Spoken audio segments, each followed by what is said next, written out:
Again, I want to apologize to the group for missing my previous appointment. I had a nasty bout of COVID, and things are good now, which is wonderful. So just real quick, a little bit about me. I am a full-time photographer, workshop leader, and creative educator out here on the Best Coast.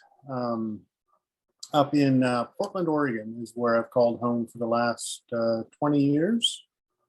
And we were talking before the meeting started. This is really a paradise for photography. You know, everything from the coast to the waterfalls, mountains, desert.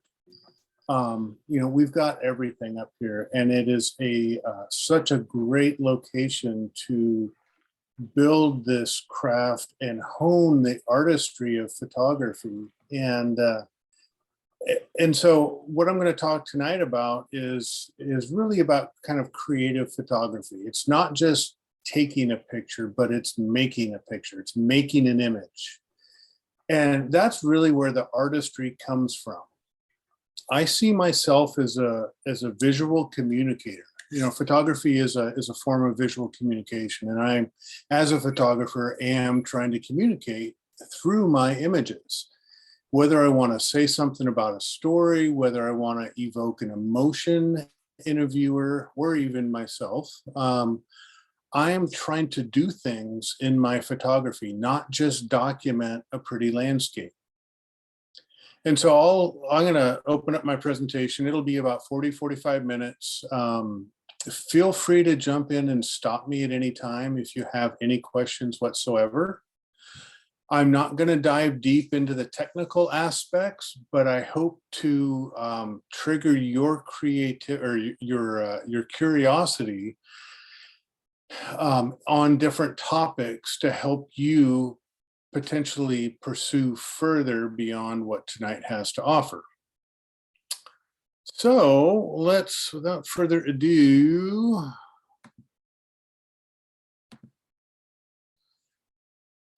can everybody see my screen?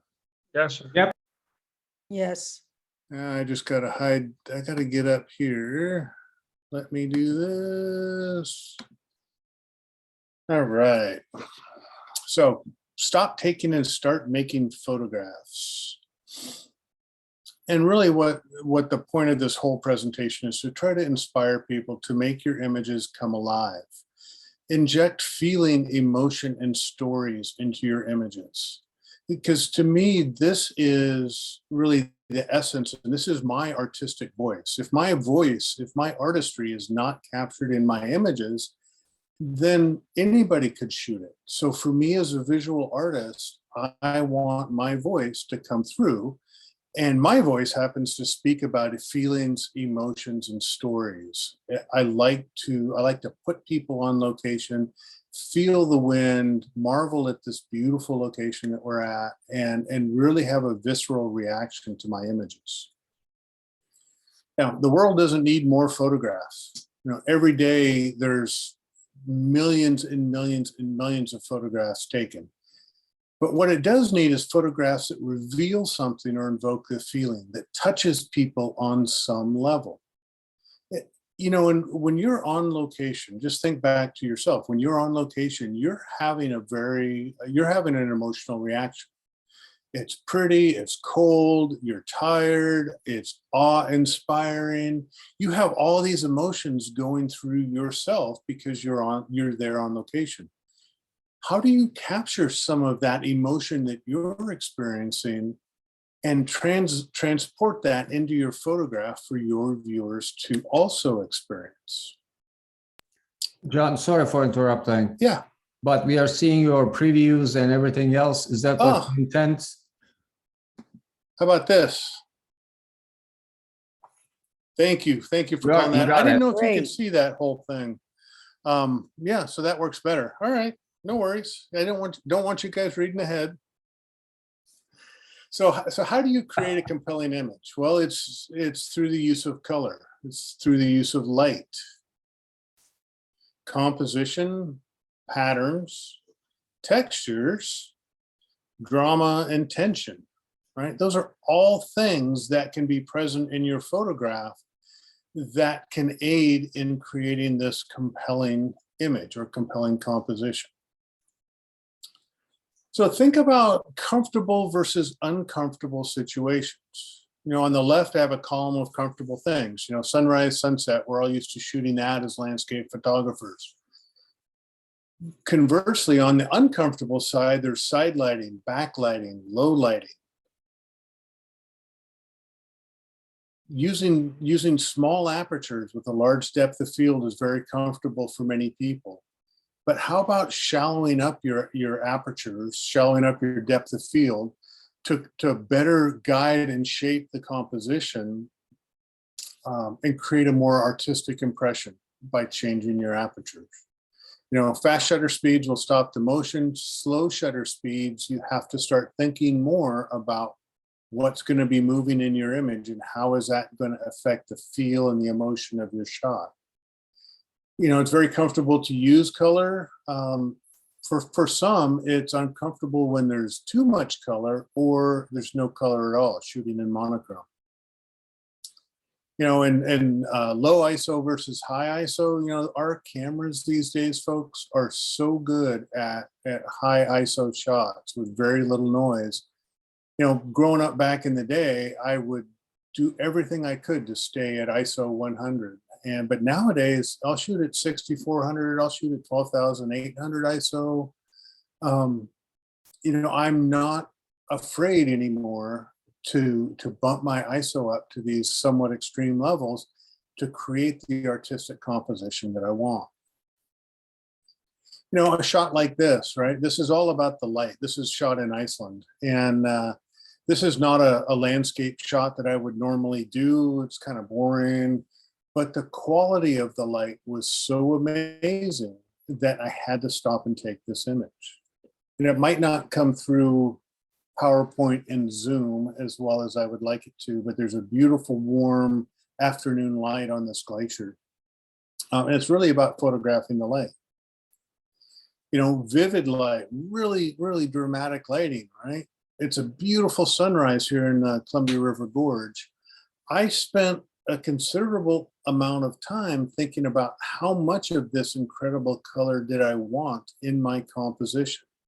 How much of the sky did I want in this composition to balance out this small little observatory that's down here and then the fog across the river? Things like analyzing and assessing how much color I wanted was an important part of this shot. Likewise, kind of a boring sky. This is Horseshoe Bend in Arizona. But this was about creating a compelling foreground interest and then having it open up with this V in the rocks to let the viewer wander through the midground and then the background of the image. So there's little tricks of the trade that you can do to, even when the conditions are maybe not perfect, you can still create beautiful imagery.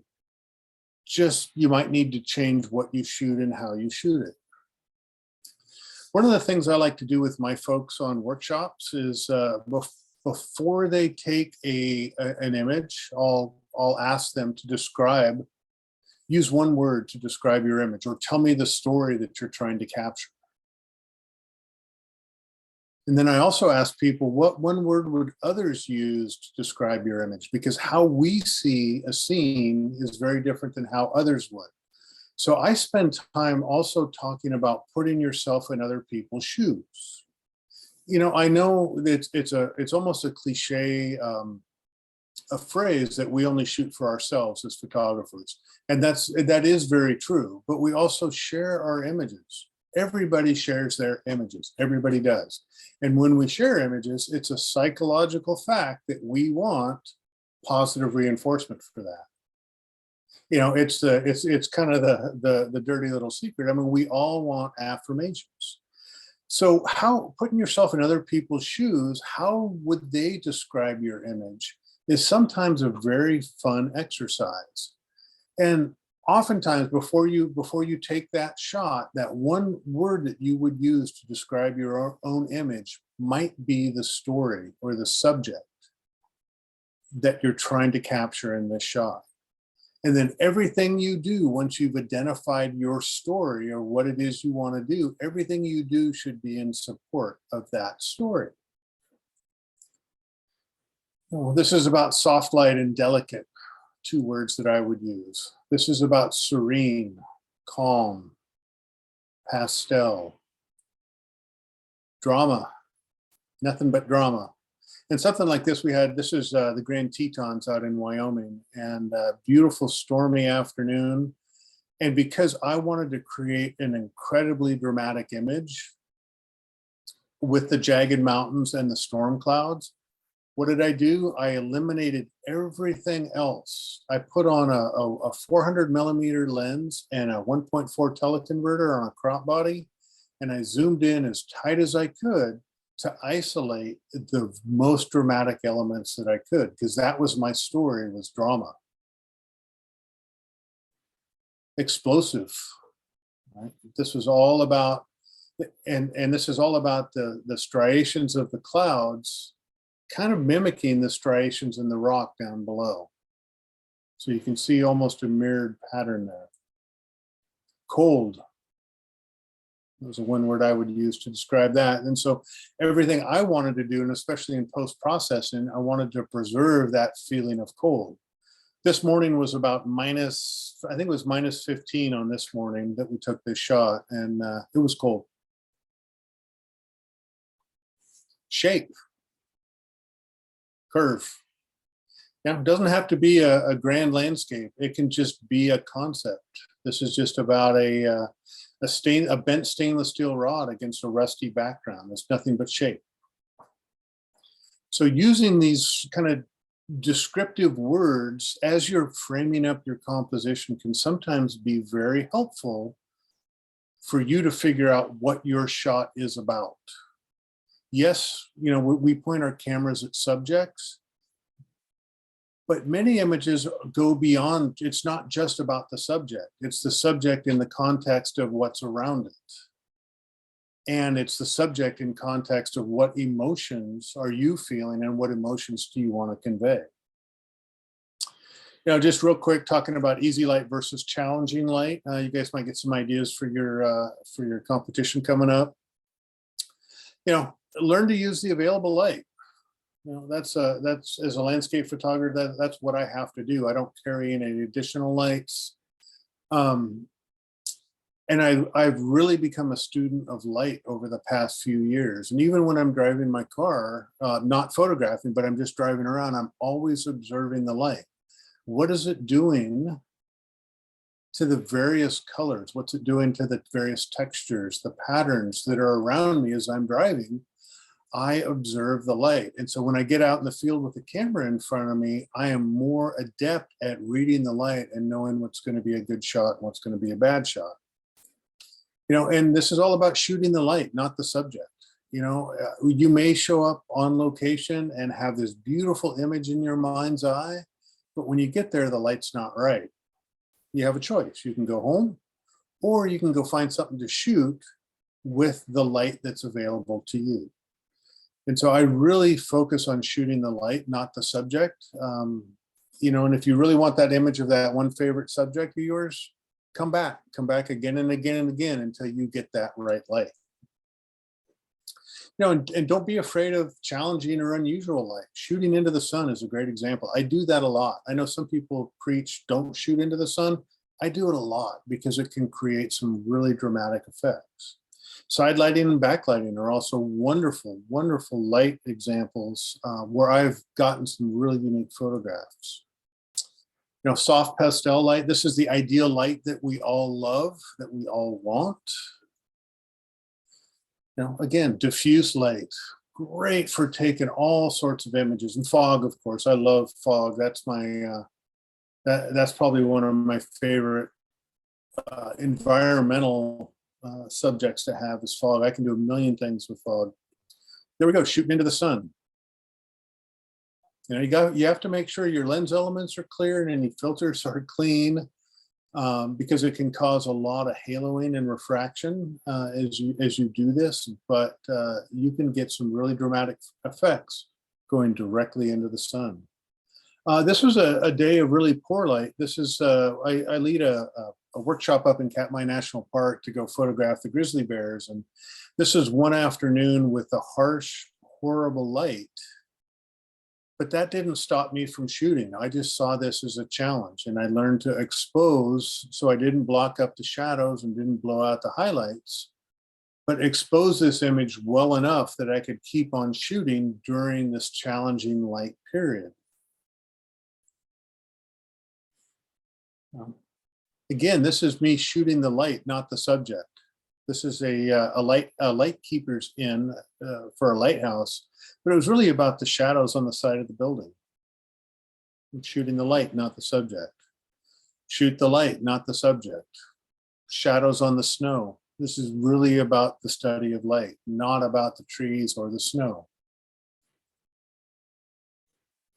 Backlight, right? Great silhouette opportunities.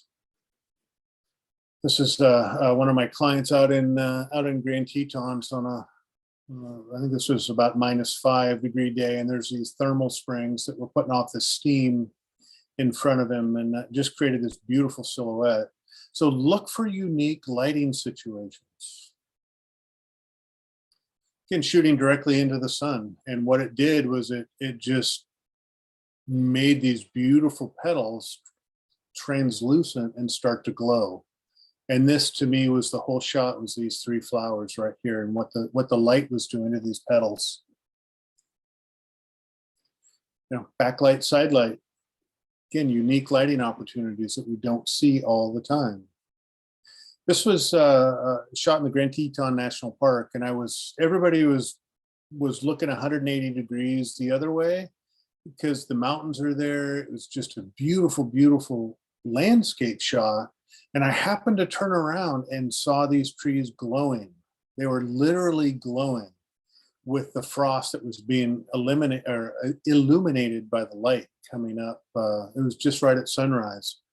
And I pivoted everybody around and said, look at that. And I ended up having to shoot it. Some people didn't, but this is just a great example of what backlighting can do for you to turn a non-subject or a non-story into a somewhat visual story. Of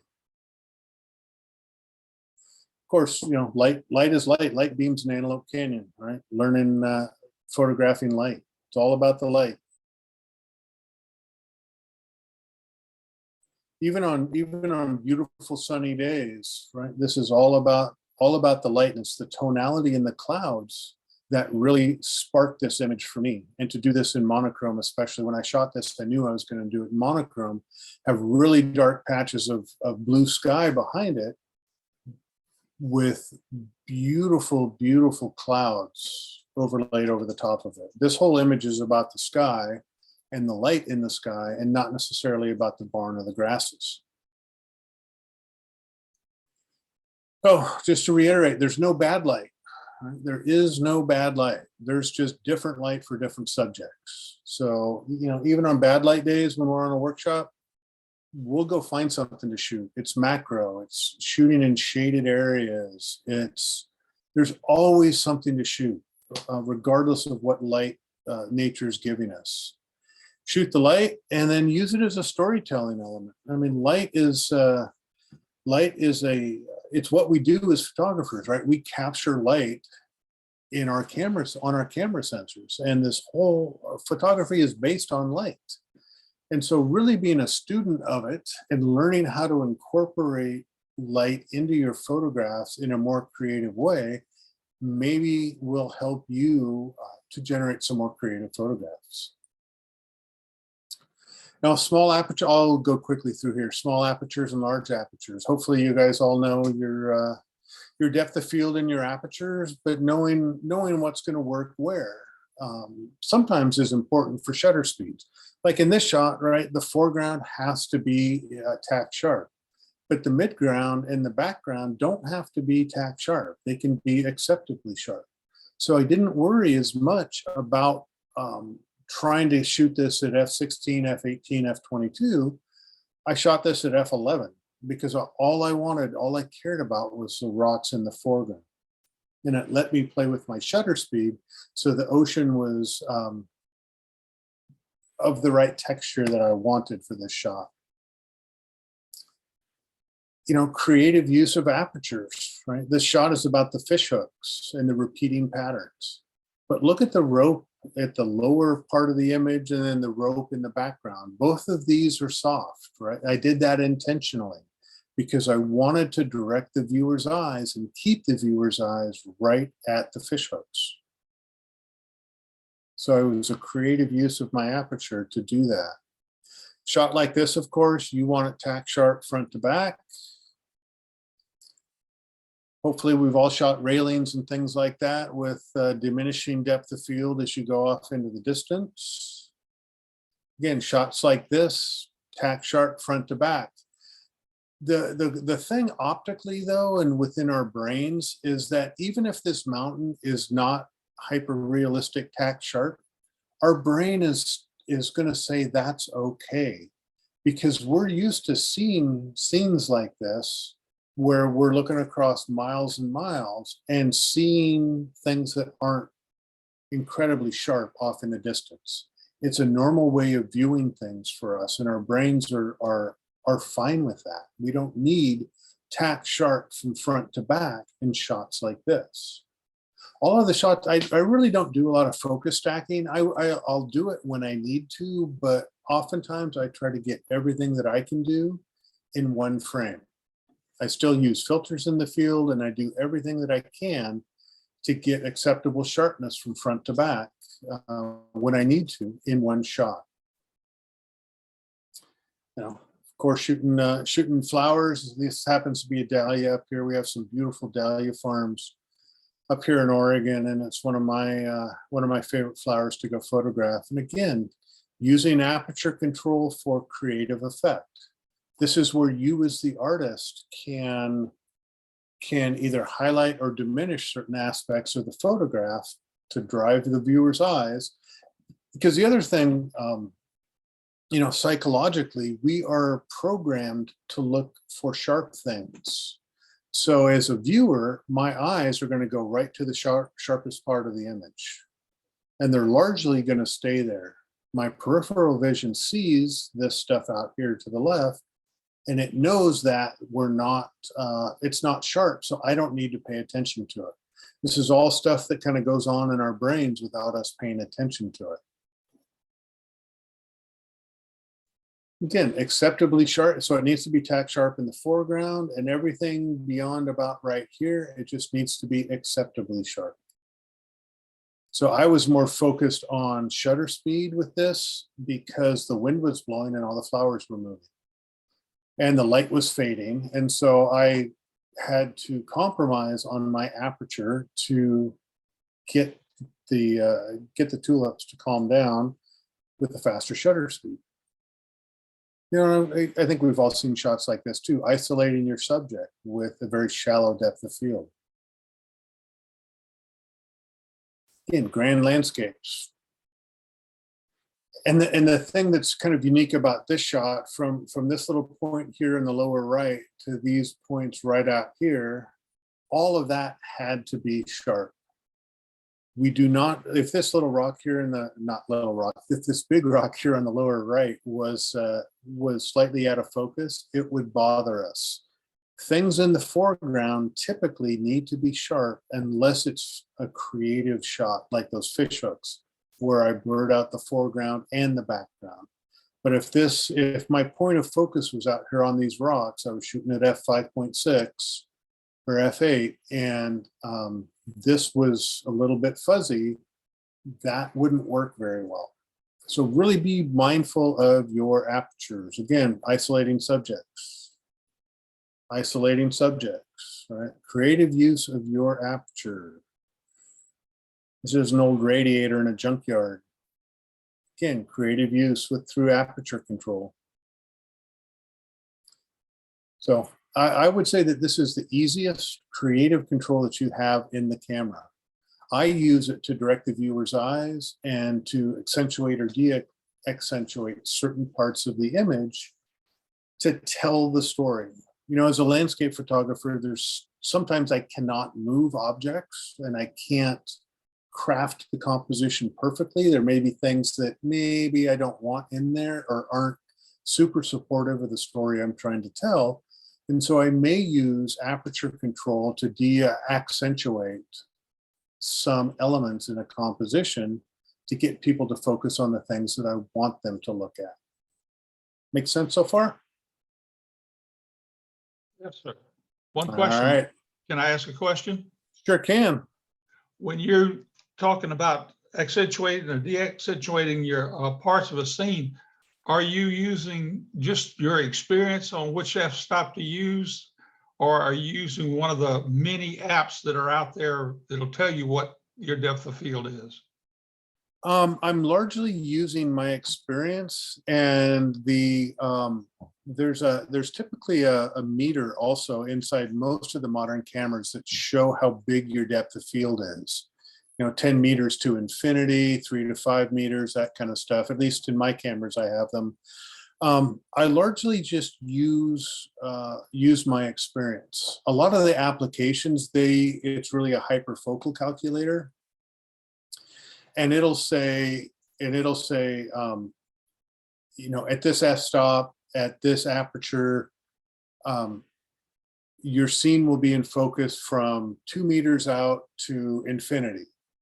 But there may be things that I want to have focus, 2 meters out to 15 meters, and then that mid-ground or the very back mid-ground, maybe I don't want in focus. So I will bring my focus in, and I'll leave the background out of focus intentionally. And that's an experience thing that most apps can't really teach you. They'll teach you how to expose and get the whole scene sharp, but they don't do a lot of selective stuff. I was afraid you're going to say that. Yeah, sorry. But a lot of it's practice. It's just practice. Go out to one of your favorite scenes and shoot it at f4 and 5, 6 and 8 and 11 and 16 and 18 and 22. See what it does.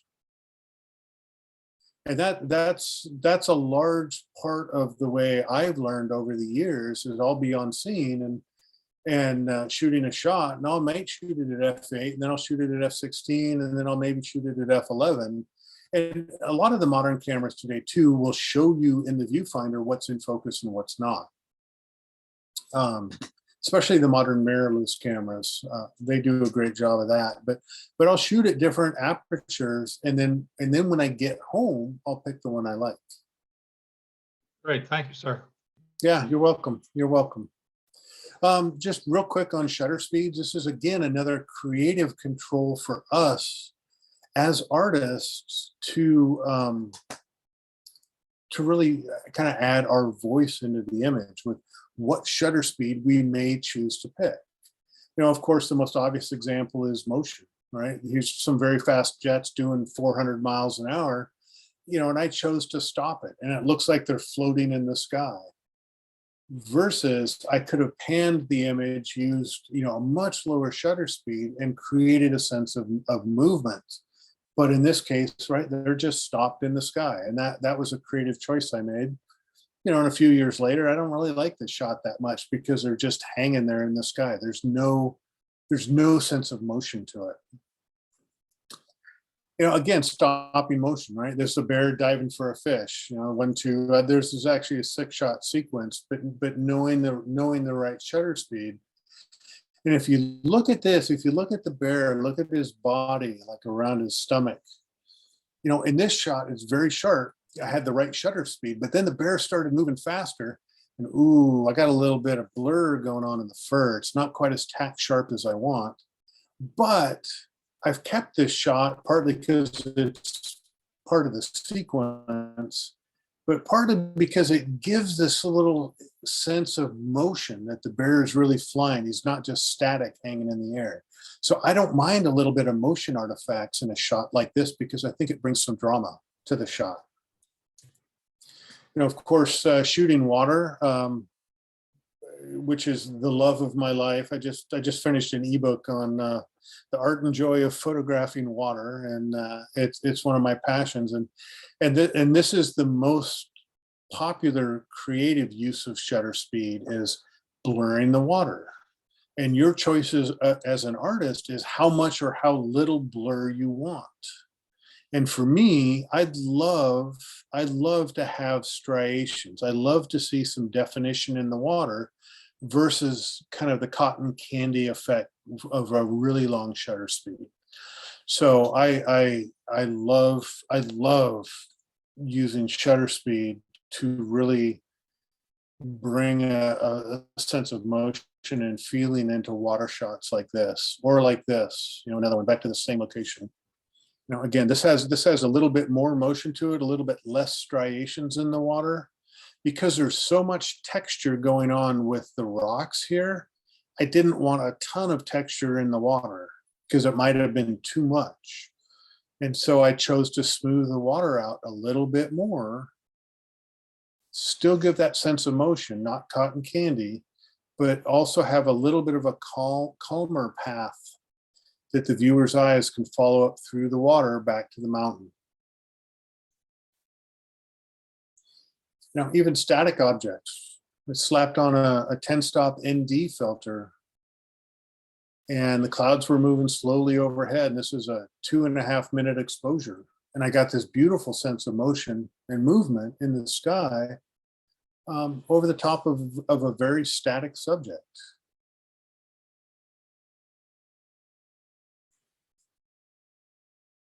Again, shutter speeds, right? You know, the literal translation of this image is some carp swimming in a pond. But through the use of shutter speed, this is all about shape and light. Turns into more of an abstract. It's no longer fish swimming in a pond. It's about shapes and flow, not about fish in a pond. And that's you know, the only thing I used was shutter speed control.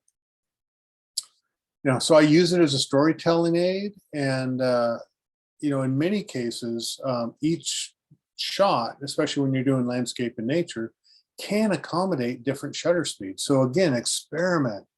You know, when I'm shooting water, I'll shoot it at 3 or 4 different speeds, and then again, come back home and decide on the one that I like the best. Color, of course, color is a great thing, right? Color is a very powerful thing. And in creative photography, what I teach a lot of folks in master classes is look beyond your subject and start thinking about your compositions as an aggregation of different components: balance, color, texture, pattern, shape, and then, oh yeah, there's a subject in there. But all of these things come together to create your one image. Color is an immensely powerful thing for us as humans, and our brain responds to it in really incredible ways. I throw this slide up to show, you know, look at the scale, the physical size of this triangle versus the red dot. But I bet most people's eyes keep going off to this red dot. Our brains are triggered to respond to red. You know, you've seen all those great images of people wearing red raincoats out in nature, and there's a reason for that. There is, you know, study after study that have shown how responsive we are to red. And I just say this as a point of being really cognizant of the colors that you have in your compositions and how they balance, or how they interact with one another and interact with your subject. You know, color. This whole thing is about color and shape. All it is, color. Monochrome, right? Monochrome doesn't mean black and white. Monochrome means one color. And sometimes just shades of one color can be an incredibly powerful image. Color. This was out in the Palouse area of Eastern Washington, and as a photographer here taking this shot, I had a choice. How much of which color did I want in the image? You know, I can't change the landscape. I couldn't change the sky or the color of the wheat, but through my camera and my lens choice, I have a choice of how much blue and how much green to have in the image. And what I decided on, I wanted almost a 50-50 split, because there was so much interest in the sky and in the wheat fields down below. I kind of went with a 50-50. I also shot this with 70% land and 30% sky, and shot this with 70% sky and 30% land, mainly because of different color balances. I was solely looking at the color, not the wheat field, not, you know, the subject. I was looking at color and how it bounced across this composition. I got red and white. Yeah, it happens to be a window on the side of a barn, but I was more focused on the color and where did I want to position this white square amongst the red panels of the side of the barn. I was looking at color, not at my subject. Again, selective color and what it can do to the eye to drive and guide your eye through an image. Now, obviously, our eyes are drawn to the yellow tulips in this field. And we're programmed, you know, like we're programmed in a lot of different ways. There's a great book I'll send down to Hylos if he wants to share it. It's kind of dry, but it's called Art and Visual Perception. And it talks scientifically about how we perceive art and the world around us. And we look for irregularities. Our brains are programmed to spot irregularities. And I think that comes from the fight or flight response from way back when. But we see irregularities in things and our eyes go to it. And so I can use that as a trick in my photograph to kind of drive the viewer's eyes. Absence of color. Sometimes images don't need color. Color can be really distracting.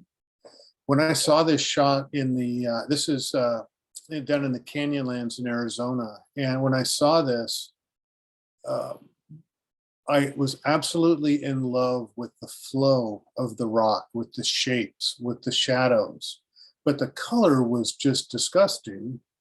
And so I shot this with an eye towards monochrome, turning it black and white.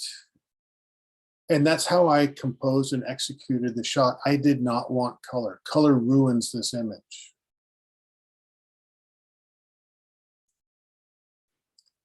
Likewise here, this shot is all about shape and texture. This is the underside of a bridge here in Portland. If I had color in this shot, it would ruin it because this shot, I want this to be about the shape and the repeating patterns of these arches going off in the distance. Color would distract from that. Stormy sky. I wanted to evoke, you know, kind of that stormy, sullen feeling out here on the coast, and colors were kind of bland, but I composed this knowing that I was going to shoot or process this in monochrome. Again, don't need color to tell my story. In fact, whenever I go to the coast nowadays, I probably shoot 70% monochrome and 30% color. I shoot more and more monochrome these days. Excuse me, because I think for me, it's more of a storytelling medium than is color photography. You know, look at this. This is. Are you using the monochrome display on your camera when you're doing that, or? Great question. Yes, I am. I shoot Fujifilm mirrorless cameras, and I shoot both JPEG and RAW that write to 2 different memory cards, and they have a film simulation called Acros, which is black and white, and so that'll be in my viewfinder. It'll be a black and white image, and that really helps me better compose for monochrome because I can see the different tonalities across the frame. Yeah, great question. Great question. You know, and this is an example here where I shot this. I shot the original image on the left. Of course, my raw file comes out in color, and you know, I kind of liked this is one case where I kind of liked the color. My original vision was for black and white, but I kind of liked the color version. But I also like the black and white version. And so I don't know which I like better now. This happens to be an image that works good in both ways. But think about how color is in your frame. You know, this is all about texture of the fur and of the horns. I don't want color, don't need color to tell the story. Again, this is dilapidated old cabin from a homestead falling down. that's my subject and I wanted to impart that. Color would distract from the old time, dilapidated, rotten wood. So I got rid of color. Don't need it. Texture and shape. Don't need color in something like this. This is gritty, grimy, industrial. Don't need a lot of color. This is a beautiful burgundy DeSoto up in Whidbey Island, Washington, and the burgundy color of the paint is beautiful. But to me, it was the reflection of the chrome strip and the water droplets. So I didn't want to be distracted with color. It was about the reflections of the chrome and the reflections of the droplets. So again, made a choice to get rid of color. So color can be a great benefit, but it can also distract a lot. So with you guys going out, I encourage you to really look at the colors in your composition, acknowledge them consciously and go, here are the 3 or 4 main colors in this composition. Is that going to support what I'm trying to do photographically? Sometimes I've had people try to shoot really quiet, almost morose images, and they've got vibrant yellow and orange. I'm like, ooh, that doesn't quite work very well. So, really pay attention to the colors that are in your comps. As I talked about in that one beach shot, what are the positions of those colors or the balance of them throughout your composition? Does that feel good for you as the artist? And lastly, ask yourself the question, do I even need color? Does it support what I'm trying to do photographically? Does it support my story that I'm trying to tell? Some stories are in color, some are in monochrome. So really make a choice and look at color in and of itself, outside of your subject, but assess it for what it is on its own, and then figure out how it works with the rest of the elements in your composition. Now, I talked about ISO real quick. Don't be afraid. Don't be afraid to shoot higher ISOs. Excuse me. This is one shooting these canyons. Has anybody ever been to Antelope Canyon?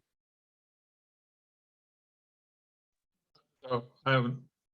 Yeah, I don't go anymore. I stopped going because it just turned into a circus. But you're in this really dark slot canyon and these light beams come down and you go from really dark to really bright. And then as this dust settles, your exposure is constantly changing. And one of the ways I was able to manage a shot like this under changing lighting conditions, and this all happens in about 3 or 4 seconds, is through changing my ISO. And so I'm not afraid to push the ISO when I need to. This is another example where I had very low light shooting the beach, but I wanted to capture this tumultuous ocean. I didn't want it to smooth out. If I left my ISO at 100, I would have had a really smooth ocean. But I bumped my ISO up pretty high because I wanted to capture kind of the anger of the surf that was happening right here. So again, push the ISO up. Anytime you're capturing high-speed motion, sometimes you need that super fast shutter speed. This is probably 1/10,000th of a second. I think I shot this. Probably shot it at ISO 1600, even on a sunny day, just to make sure I could get the high enough shutter speed to stop the motion. Again, overcast day up in Alaska, stopping the motion so I could get every little water droplet. Bump my ISO up. I was regularly shooting at 1600 and 3200 up in Alaska because these new modern cameras can handle it. Birds in flight, making sure you have fast enough shutter speed, and if you want a good depth of field with a small aperture, you got to boost your ISO. Push the ISO on these modern cameras, and then I do have some software. Nick makes some great software. Topaz makes some great software to remove extra noise at the end of things. But don't be afraid to push your ISO, because it's much better to have a noisy, sharp shot than a blurry, clean shot. All right, now we're coming to my favorite part of this, which is patterns, textures, and shapes. As I was kind of talking about earlier, right? I look beyond my subject. I look at my subject, yes, I'm taking a picture of a waterfall or the beach, but I'm looking at patterns and textures and shapes around my subject that I could use as a compositional element. And I am always on the lookout for unique patterns, textures, and shapes to photograph in and of themselves. I don't have to photograph a subject. It could be a concept. It could be a pattern, texture, or shape. It doesn't have to be a thing. My story can just be a cool texture or a cool shape. You know, I just got done saying that, but this really isn't about ice on a leaf. This is about the texture of the ice crystals. This is about a change in texture, right? I've got these rocky pebbles and then this beautiful red piece of driftwood, this log, and this shot is about a change in texture. I'm just looking at textures. I'm not looking at subjects. I'm looking at textures and photographing those. Right? This is color and texture on the surface of the water. Quasi-abstract. Again, color and texture on the surface of a water. Pattern. It's not about a thing, it's about a concept.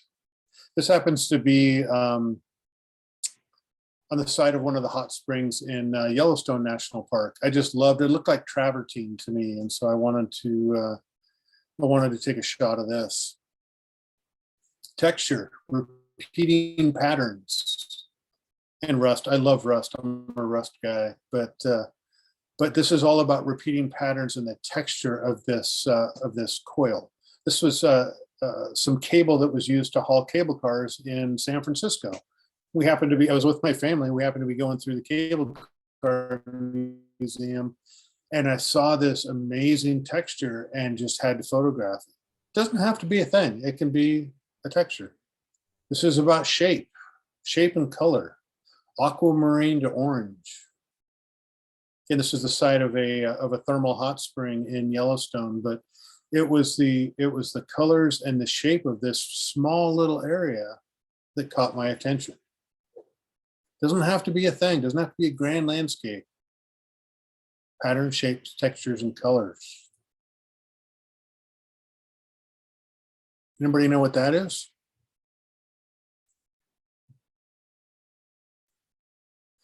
That's the sandy beach with the ocean in the upper left. But again, it's Do about. I get a prize? Yes, you do. You get a well done. You get a gold star. But again, it's about patterns and colors, shapes. Doesn't have to be a subject, right? It can be a theme, a concept. I repeat that over and over and over again to folks. So you don't have to work at finding these amazing subjects. You can find great photographs anywhere. I was at a cable car museum, going out in your backyard, looking down at your deck or your patio, looking at pattern, texture, shapes, and colors. Now, again, patterns. We already saw this shot before, but this is about repeating patterns. Our brains love repeating patterns. And I've got the hooks, of course, that are repeating. I've got the lines that are repeating. I've got this rope, these coils that are being repeated back up here. These lines here are being repeated up here. So just full of repeating patterns. We love that.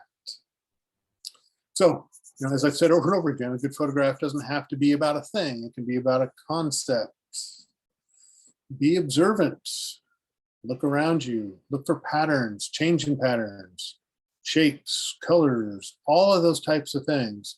And remember back when we were looking at the flower picture, I said we are programmed to see disruptions in patterns.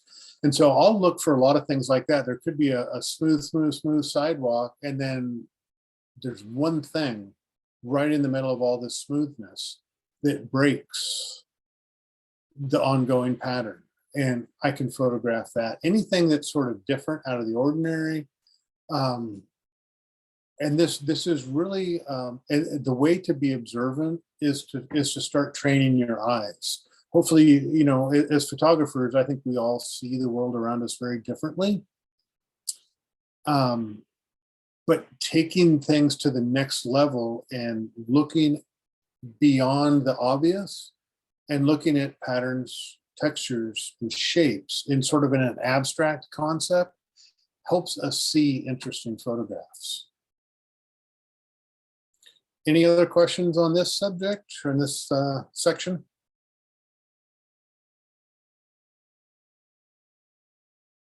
All right, let's talk about composition real quick.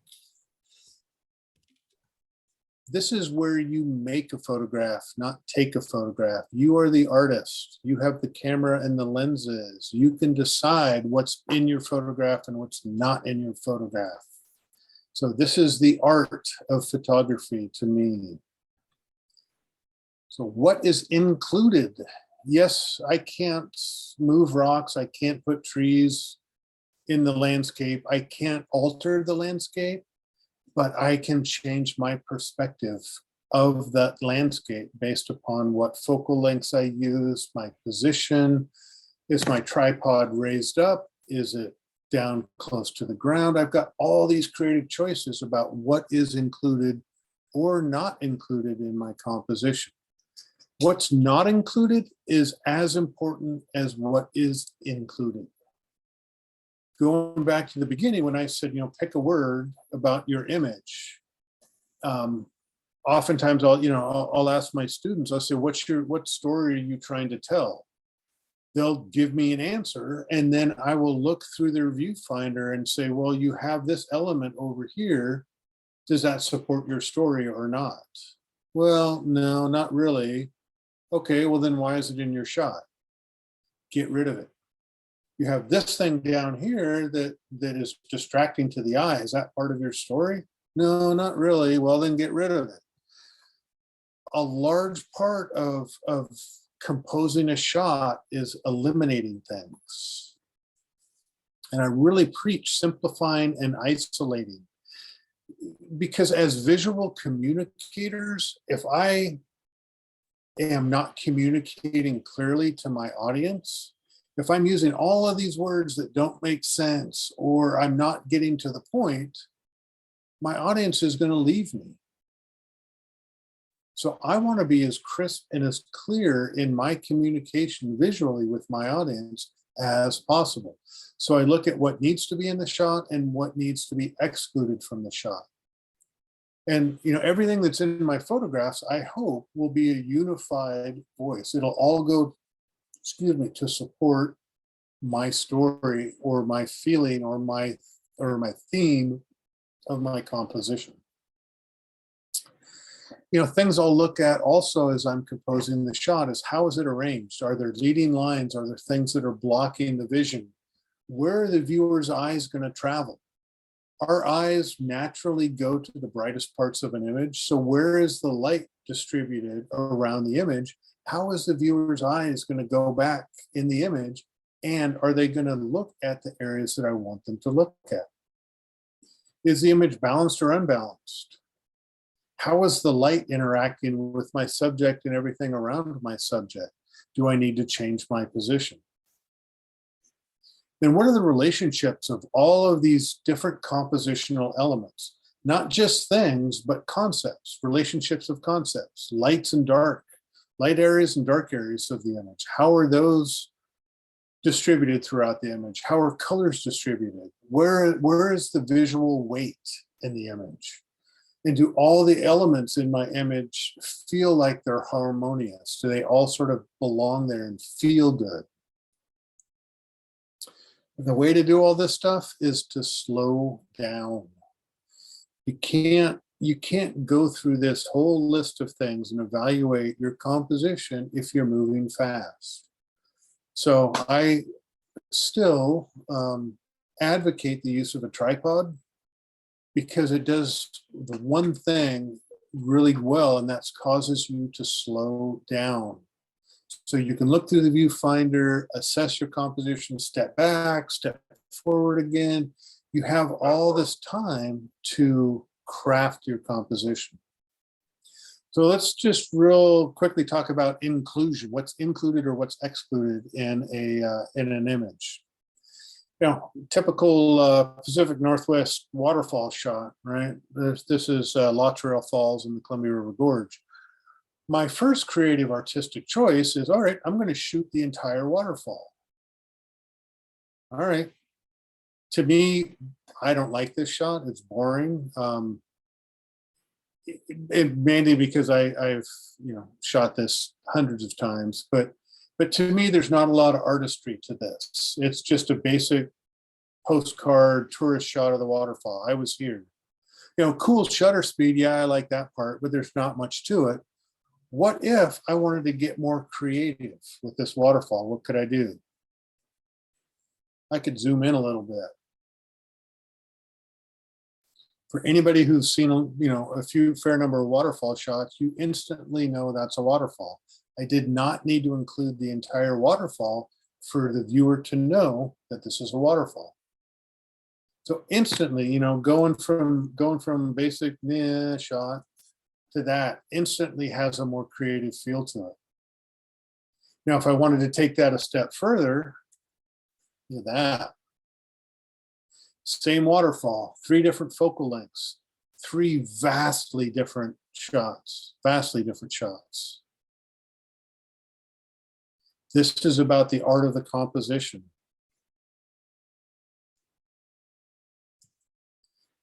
Relationships, right? What are the, speaking of simplifying and isolating, there's very, very little going on in the shot, and I did that intentionally. There's 3 main compositional elements in here, and then there's some supporting elements in this shot. So what are the relationships to these objects, right? I've got the sun, I've got the rock, and I've got that piece of driftwood. And I spent a good 5 to 10 minutes just moving 6 inches to my left, 6 inches to my right, moving back and forth until I had the right shape of a triangle between these 3 elements that I wanted, that felt good to me. Right? But this was me assessing the relationships. Shot like this, right? This is Mount Hood, just a few miles east of where I'm at. And what are the big compositional elements in this? Right? It's the peak of the mountain, the reflection of the peak, and the 2 boulders.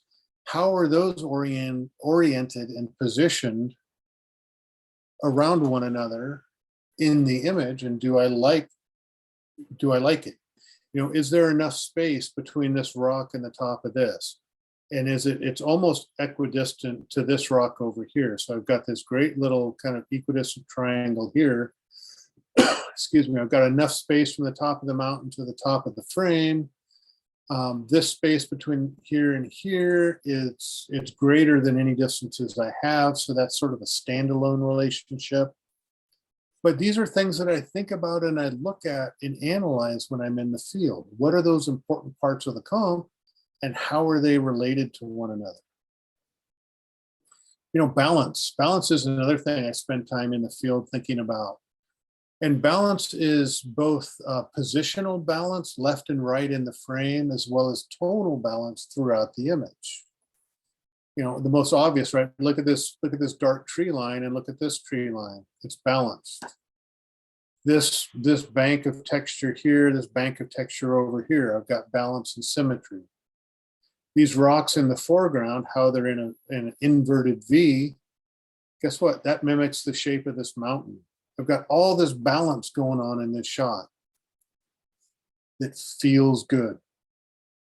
So I think about balance when I'm shooting shots like this. How low is that camera to the ground? Here, I'm Yeah. probably about 1.5 feet above the rocks. And I'm in portrait mode and I'm shooting with a wide angle lens. Mm. And so I can get a lot of that foreground in my shot. But you'll find me shoot whenever I shoot a wide angle shot, you know, the old adage that I was brought up with is cram something in the foreground. When you're shooting a wide angle, I really try to have a strong foreground element to fill the foreground visual interest. Thanks for that question. That was good. Kind of continuing on to balance, right? Balance of light and dark. How much of this image is light and how much is dark, and do I like that? Left half of the image is sort of dominated by darker tones. The right half is dominated by lighter tones. It feels like a good balance. You can shoot unbalanced images, right? This is obviously unbalanced to the right. And I wanted to shoot this, I really wanted this crack in the rock. And I knew in doing that, it was going to create an unbalanced image with the rock face and then the sea stack. It's okay to shoot unbalanced images like this if you're really intentional about it. So the viewer knows, hey, this isn't just a happy accident. I'm there shooting this crack. And this is, again, one where I had to get down. I was probably a foot off the ground. And I wanted this crack to be a dominant feature. So my viewers will know that, hey, I'm shooting this crack. And oh, by the way, there's an ocean and a sea stack in the background. And so I don't mind that it's unbalanced. If that crack wasn't there, this would have ended up in the trash can for me.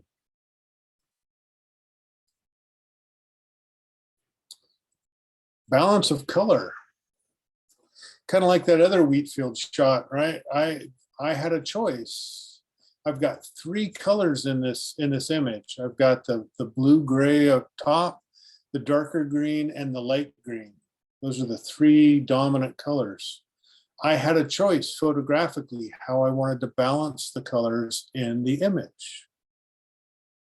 I shot this with, 60% sky and 40% land, and I shot it the other way. I shot it in a bunch of different ways with different color balances. These, I can't change the color. This is what was given to me, but I can choose how I compose and the balance of colors in the image to give different feels. If I included more of the sky, more of that gray, dark, ominous feeling, that would have given a very different vibe to the image than this bright, happy green that I have down here in the foreground. So looking at color balance was really critical for this shot. So make a conscious choice about all the elements in your composition. Again, slow down. Take the time to identify all of the elements in your composition. Color, texture, pattern, shape, visual weight, balance, all of those things. And then you have the creative choice in your composition of how those are related to one another in your shots. Even through the use of different focal lengths, so you're throwing on a telephoto lens to help compress the scene a little bit, will bring objects closer together.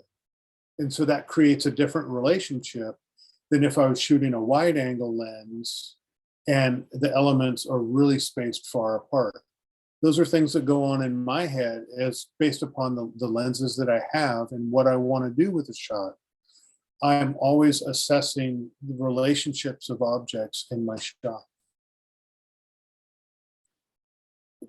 Any questions on that section? All right. So we have to talk about processing because, it's a necessary thing in our world. Whether the camera does the processing or we do it ourselves, it's a choice, it's something that we contend with. Before you push the shutter button down to capture your image, you should have an idea of how you want to process the image. As I talked earlier about knowing that I wanted to do a monochrome or a black and white shot, I knew that before I pressed the shutter button. Some images I have an idea for, some images, honestly, I don't. And some images, when I'm in the digital darkroom, I oftentimes go by feel and I'll see where the image takes me. But I know that I want to impart certain feelings and emotions, highlight certain objects in my processing, excuse me, to either guide the viewer's eyes or accentuate, de-accentuate certain things. And that last little bracketed point at the bottom, or if you can process the image successfully. Knowing, like, you might have highlights that are completely blown out. You might have shadows that are completely blocked up. You may not have the right conditions for the creative expression in post-processing that you want to do. So knowing your processing limitations while you're in the field capturing things is important. There's times where I've looked at a shot and I really wanted to do this one particular shot, but I didn't think that the raw file and or the processing tools would do it justice. So I pivoted and shot something completely different. And I was okay with that because I'd rather have a couple of keepers in the bank than try and a miss at this one location that I was at that I wouldn't get back to in a short period of time. So, you know, processing like this, right? Really low light conditions. I knew that I wanted the tulips in the foreground to have more prominence. It was really, really dark when I shot this. So I knew that I needed to elevate the brightness levels of these tulips because that was really important to me in the shot. It was more about the tulip fields and less about the mountains and the sunrise. Knowing when I shot this, I didn't want to blow out the highlights. And in doing so, it really darkened a lot of the shadows. So could I bring up the shadows enough for me to be acceptable for my taste in this image? And I could, and I did, and I like it. This was a shot that I knew instantly how I wanted to process it. I actually saw this on the side of the road in Wyoming, and I saw these beautiful gold trees with these trunks, and I saw it go off into the distance, into the underbrush, and I knew instantly that I wanted this gold to pop, and I wanted this to fade to black right through the middle of this. And so I set up the shot knowing exactly how I wanted the finished output to look when I was done processing. Now, obviously, well, these kinds of shots always lend themselves to monochrome. So I was thinking and composing monochrome, looking at the tonalities across the image. I just knew how I wanted it to look coming out the backside. This one I wanted it to be soft. This is my awe picture. Whenever I put this up, everybody's these are these three little cubs up in Katmai. Mom was out fishing and left her cubs about 20 yards from us for a couple of hours. They were sitting there, and we filled up a lot of memory cards on this day. But I wanted this sort of soft, a little bit dreamy glow of these shots because these bears are so fuzzy and so cute, and I knew in my mind's eye what I wanted to do in processing when I took it. So I knew I didn't mind if the highlights got a little bit bright because in creating this sort of softer glow that typically peaks some of the highlights, I wanted to preserve some of the shadow details so I didn't lose this paw right around this belly. And so knowing what I wanted to do helped me execute in the field a little bit better. Again, I wanted the tops of these to pop, and I wanted it to fade to black in between the spines of the cactus.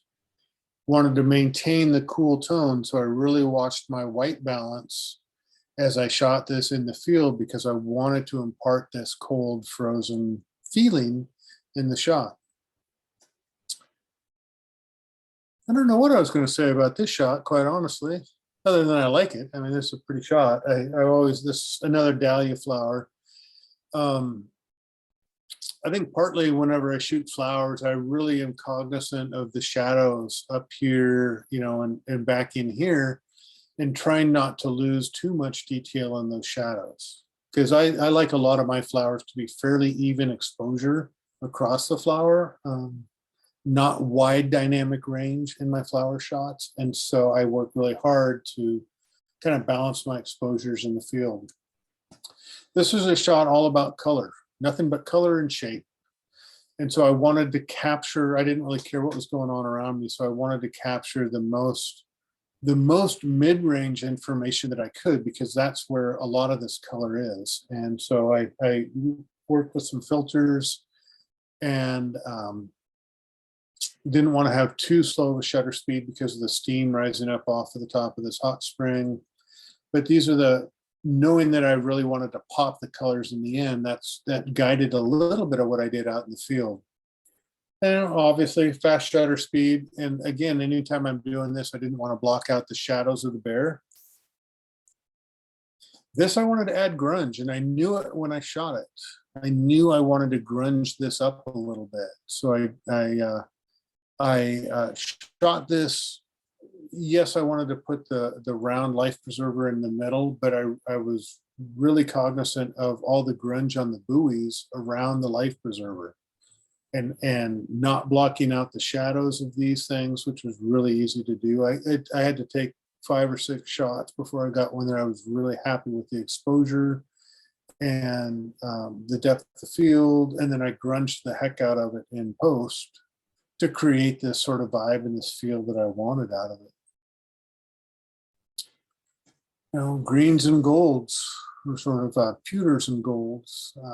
This shot naturally came out this way, and it was fairly muted colors.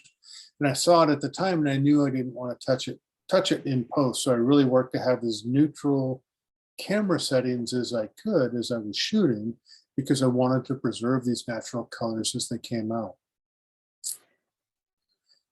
Again, fall colors, I want the trees to pop against the blue sky, and I made sure that, I think this was actually a JPEG of the Fuji cameras. Yeah, I think this actually might be. And I let the Fuji engineers process this one, not me. I don't know why it ended here, so apologies for that one. Color, right? I knew what I knew I wanted the layers of these mountains. I've got a layer here, a layer here, a layer here, a layer here, and a layer back here. This is all about layers going back into the distance. And so having the right depth of field to accentuate those layers, and having good exposure, because this was really bright and really peaky in the highlights. And of course, this was really dark through here. And I wanted to get enough visual separation. So knowing in my mind's eye that this story was really about layers helped me compose and capture in the field. Can I ask you a question on that one, John? Sure can. Yeah.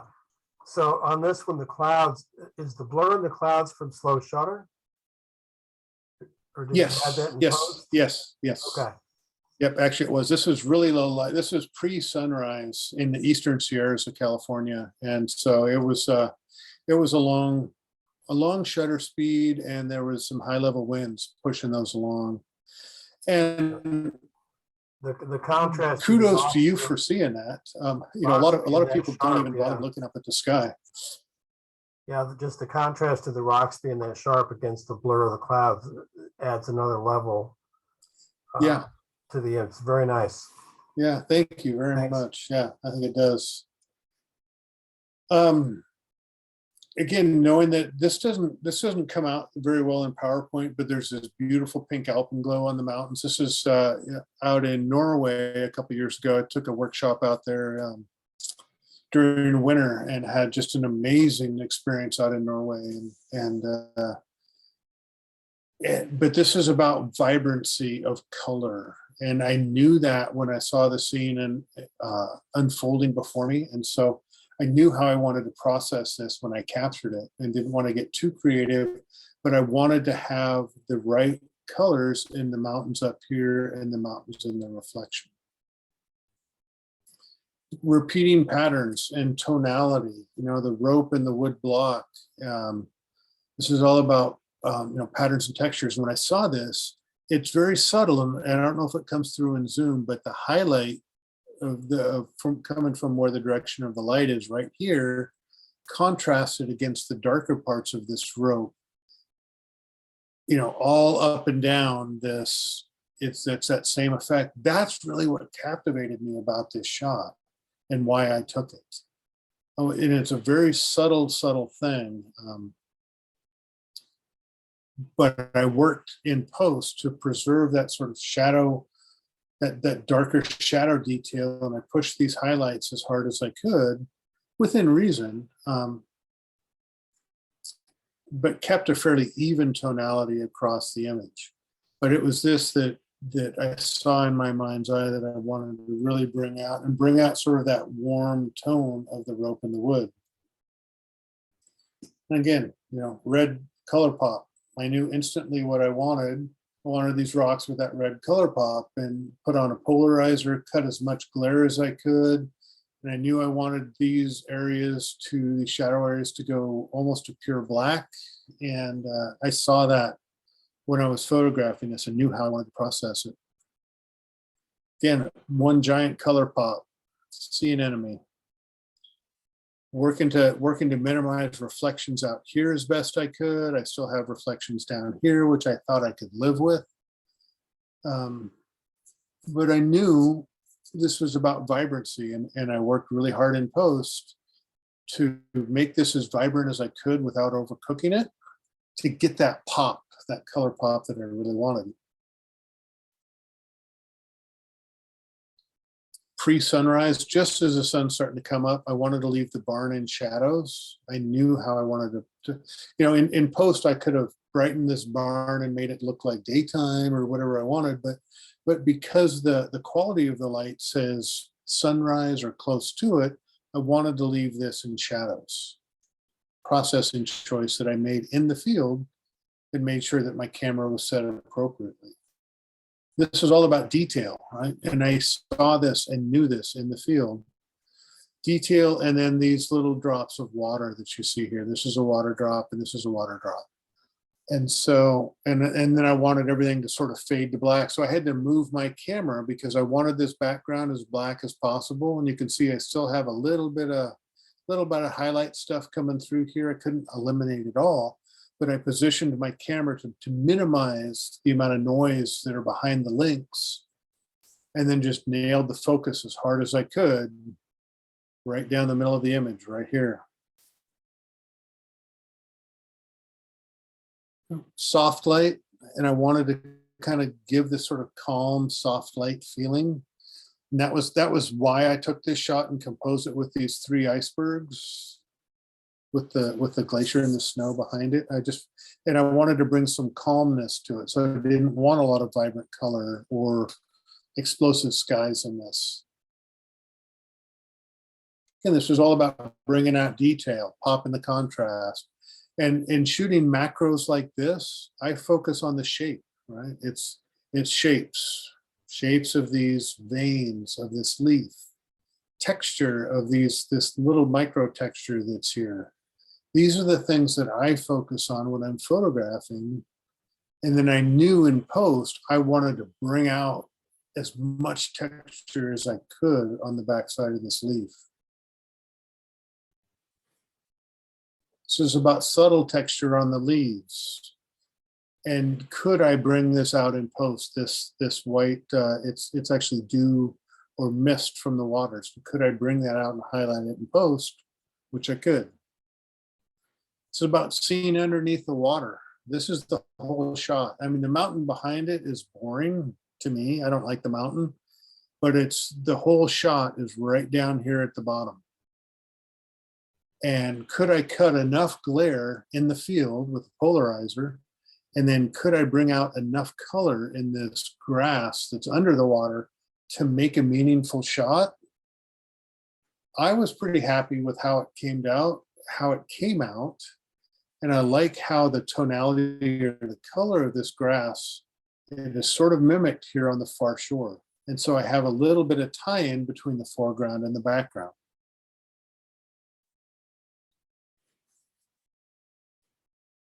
In processing and relationships.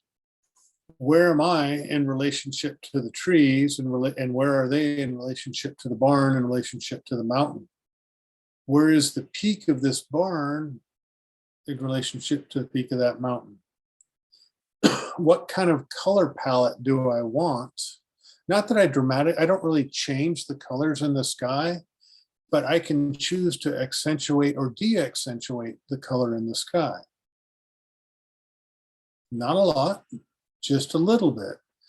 The sky was not, this is actually pretty natural. I mean, there was more color information up there if I wanted to pull it out in post, but I didn't want to because the whole story is about the barn and the mountain and then the trees and then, oh yeah, the sky. So the sky is not an important part of this. So in post, I chose not to bring it out. Again, bringing out warmth of the fur of this. This is about warmth and texture in his fur, and those were post-processing choices I made. The last thing I do, and before I start to wrap up here, last thing I do is I vignette every single image that I put out. I vignette every single image that I put out. Why do I do that? Two reasons.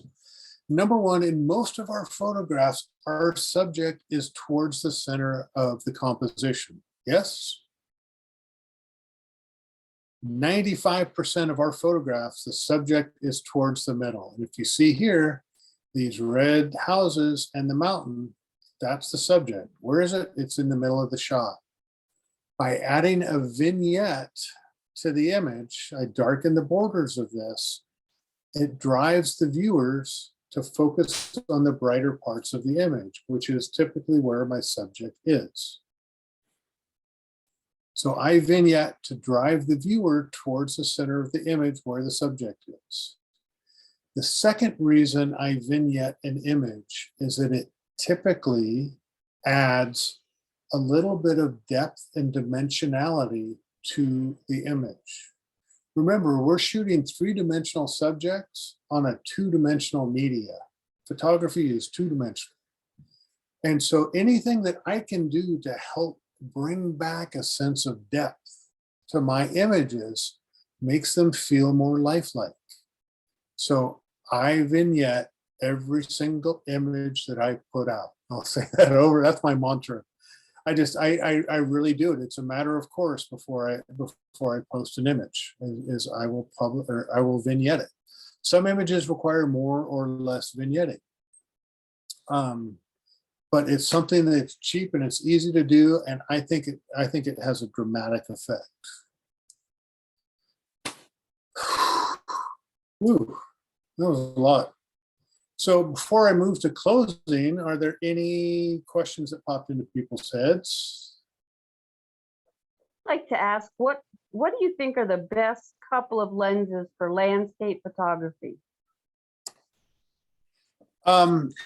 So my mentor, has anybody heard of a photographer named John Shaw? Yeah. He was one of the greats back in the 70s and early 80s. And my mentor that I grew up with, photography mentor, knew John really well. And he often quotes John's answer to that very question, Karen. That when people ask what's the best lens to use, his answer is the right one. And it really depends on what you want to do. It really does. I will answer to say that I carry a wide angle lens. On my crop center, it's a 16 to 55 millimeter lens. I carry a medium telephoto lens, a 50 to 140 or 70 to 200 in full frame speak. I don't use that as much as I maybe could or should. And then I carry a 1 to 400 millimeter lens. And I shoot a lot of landscapes at 100 to 400 millimeters. The reason being is it lets me isolate and simplify. So I can tell a stronger story with fewer elements. I love wide angle lenses, but when you slap a wide angle lens on a full frame camera, you get everything under the sun in your composition. So as a storyteller or as an artist, if you're trying to craft a composition, how can you craft a good composition when you have everything under the sun? in it. So there's a challenge for using wide angle lenses, and they're not easy to use effectively. But I would say definitely a wide angle lens, 16 to 35, 16 to 55, and then a medium telephoto would probably be the two best ones. And then I always travel with a macro lens, because you never know when the weather craps out and I still want to photograph. I'll go off into the trees and shoot macro. I'll shoot tree bark. I'll shoot rocks. There's always something to do with a macro lens. So you can get by with those three lenses. That's a great question, Karen. Thank you. That sounds good, thanks. Yeah, you're welcome. You're welcome. So in closing, just remember, I've spewed a lot at you folks, and so if you can walk away with just a few things, examine all the elements of your composition before you take the image. And the way you do that is you slow down. Once you've identified all those elements, can you remove anything? Should you remove anything from your composition? What's the story you're trying to tell? And does everything in your composition support the vision that you're trying to impart, trying to capture in your camera? Think about balance. Think about color, the color blocks, different colors in your shot. Think about harmony of elements. Does everything feel good, or does something feel incongruous? Does something just, that old Sesame Street song, one of these things is not like the other.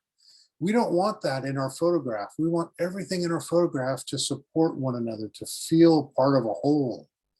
And so that's what I mean when I say harmony.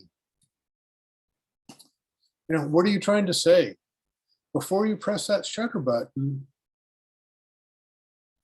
what are you trying to say in your image? What do you want the viewer to think or to feel? And honestly, if you cannot articulate that to yourself, it's not going to come through in your photograph. I guarantee you. There's when I'm on workshops, I'll again ask people, what are you trying to say? What are you trying to do? What's your story? What are you photographing? And they'll say, well, I want to capture Americana in this beautiful farmhouse and the rolling wheat fields. I'm like, okay, why do you have a 1986 Ford pickup truck in it then? Wow, I didn't see that. Or, you have to really articulate your story and then assess your composition to say, does your composition support the story that you're trying to tell? And the one key thing to remember here that I haven't written down is, we as photographers, right? We're on location. We're smelling the smells. We're feeling the wind. We're feeling the sun. We're on location. We smell the grass. We have all this sensory input that is adding to our composition in our minds. Think about when you get home and you show your picture to your significant other. They can't smell the smells. They can't smell the grass. They can't feel the wind. They're not feeling the sun. They don't have any of that other input that you had when you're on location. So put yourself in somebody else's shoes that doesn't have all the rest of the sensory input to say, what are they going to feel? Are they going to get that sense of warmth? Are they going to get that sense of excitement or awe or wonder with the way I've composed this shot? Sometimes thinking outside of ourselves helps us craft a better image. And even though I talk about, how are other people going to view your shots, I find that when I think that way, I enjoy my shots even better myself, because I've done a better job of composing and preserving the memories of that experience of photographing that message. That shot will fade, but if I do a great job for myself, I'll be transported right there. Look beyond the obvious. Look at pattern, shapes, pattern, texture, colors, and shades. those are the things that are kind of like the hidden gems and the Easter eggs out there for us artists, because a lot of people don't see patterns and textures and shapes. They see a phone booth, they see a wire, they see a tree, but I see much more than that. And that makes my world a lot richer place and gives me a lot more photographic opportunities. So again, you're the only one that has to like your final output, your image. You are the only one that you have to satisfy. We do image critiques or image reviews in my workshops, and I don't critique on whether I like the image or not, because it's the own photographer's sense of, do I like this as a piece of art? I may ask them, well, if I see an image that I'm not sure about or I'm questioning, I may ask them, what were you trying to do with this? What are you trying to show, or what do you want me to feel? What are you trying to impart? And as they describe it verbally, if I don't see their words in their image, that's something that we can talk about to say, well, your vision, totally get it, but I'm not seeing it here in the image. I'm seeing something different. That's kind of some feedback I can give to people. But it doesn't matter whether I like it or not. It's because you're the artist, so never lose sight of that. You have amazing amount of control over the creative and technical aspects of the image capture and of the subsequent processing. And a lot of landscape photographers argue with me over this, and because I can't control nature. No, you can't, but you can control what you shoot. You might not get the image that you originally wanted, but I bet you're going to come away with an image that you'll like if you open up your mind and shoot something else, if the light is bad. But you have that creative and technical control to really let your artistic voice come through. Shutter speed, composition, aperture, all of those things are part of your repertoire to let your artistic voice come through. And don't forget, you'll hear a lot of people, whether you watch YouTube or have other speakers, everybody's going to say, do it this way and do it that way.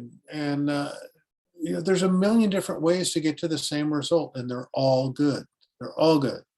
And that's why I don't preach a lot of how-to stuff, except for vignette your images. But because there's so many different ways to get amazing creative artistic results that don't get locked into any one way, or Art Wolf says this, or Jack Graham says this.